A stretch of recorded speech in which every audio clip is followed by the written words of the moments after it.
Right now, I want to bring on Adam Rizzieri, Chief Marketing Officer at Agency Partner Interactive Dallas. Adam, how you doing today? Bloomdaddy, doing great, sir. Nice to be with you.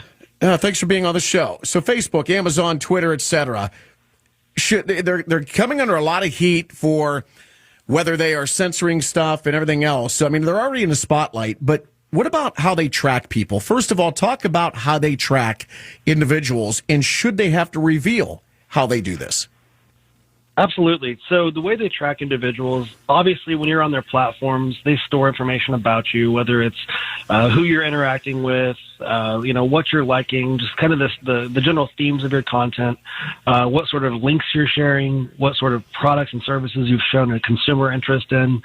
It tracks all this sort of activity. It also tracks, who is in your network, what sort of trends your actual social network might sort of show, whether it's more of a left-leaning trend or a right-leaning trend, or a preference towards one product or service or another. It tracks all sorts of information that comes from your device, and obviously actually the things that you're doing in their platforms alone.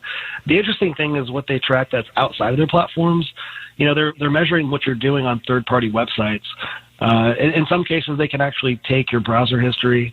When you look at like TikTok, actually as a social app, for example, they're using the profile that your face, your unique, almost like your unique thumbprint, but the face authentication to get into the actual application. They're actually measuring the unique characteristics of your face. So they're actually capturing information about your physique, your body. And you really have to wonder what they're going to do with this kind of stuff. Now, in the case of TikTok, unlike a lot of the more mainstream social apps that are here in the U.S., it's owned by the Chinese Communist Party. So if you have a social app that is now basically photographing and capturing the unique characteristics of my face, and then you travel abroad, they could potentially use cameras and natural language processing to know who you are as soon as you step off a plane or as soon as you step out onto a sidewalk and a camera picks you up, right?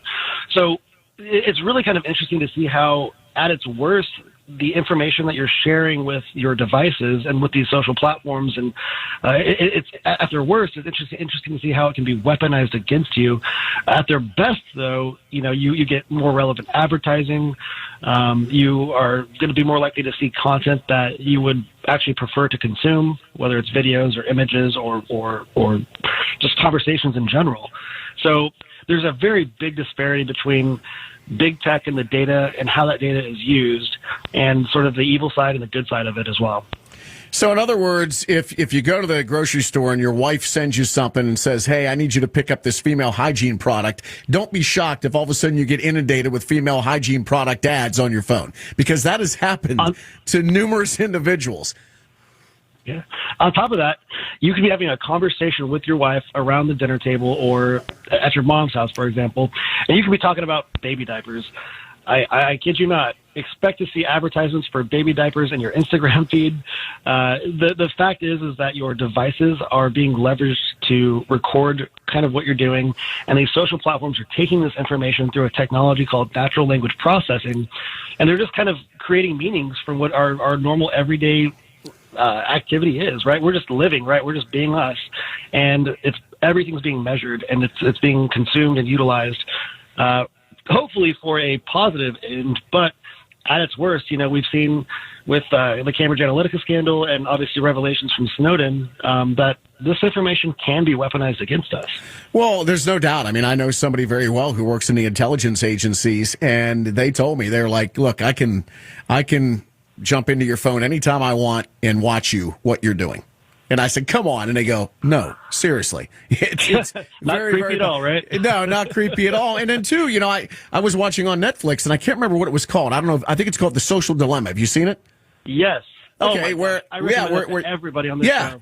Absolutely. You got all these former executives at Twitter, Facebook, Reddit. I mean, go down the line, who got out of it because they saw where the industry was going, and they're like, okay, look, you're the guinea pig. What you don't understand. And everybody's so afraid, Adam. You hear people saying, like with this virus, I've heard people say, yeah, well, I heard that, by injecting this in you, they're going to be able to monitor what you're doing and stuff. And I started laughing. I told the person, I said, dude, as soon as you bought a cell phone, that started. You don't have to worry about the Absolutely. vaccine. You kidding me? They monitor everything you're doing once you have that phone in your hand. Oh, yeah. And then as parents, right, you have to worry about, okay, so now how's that going to influence my kids who have an iPad and who have been swiping right since they were 2, right? Like everything in that child's life is being tracked and measured. So when you think about it from a kind of a higher level, you could literally kind of influence the trajectory of that particular child's life just by serving them a specific theme or style of content that's going to direct them to make certain decisions, whether it's purchase decisions or just schools of thought. You know, it's really, really interesting, but also something that we have to kind of reel in a little bit. All right, Adam, thanks so much for stopping by today and explaining. My pleasure, sir. Thank you. All right, Adam Rizzieri, Chief Marketing Officer at Agency Partner Interactive Dallas.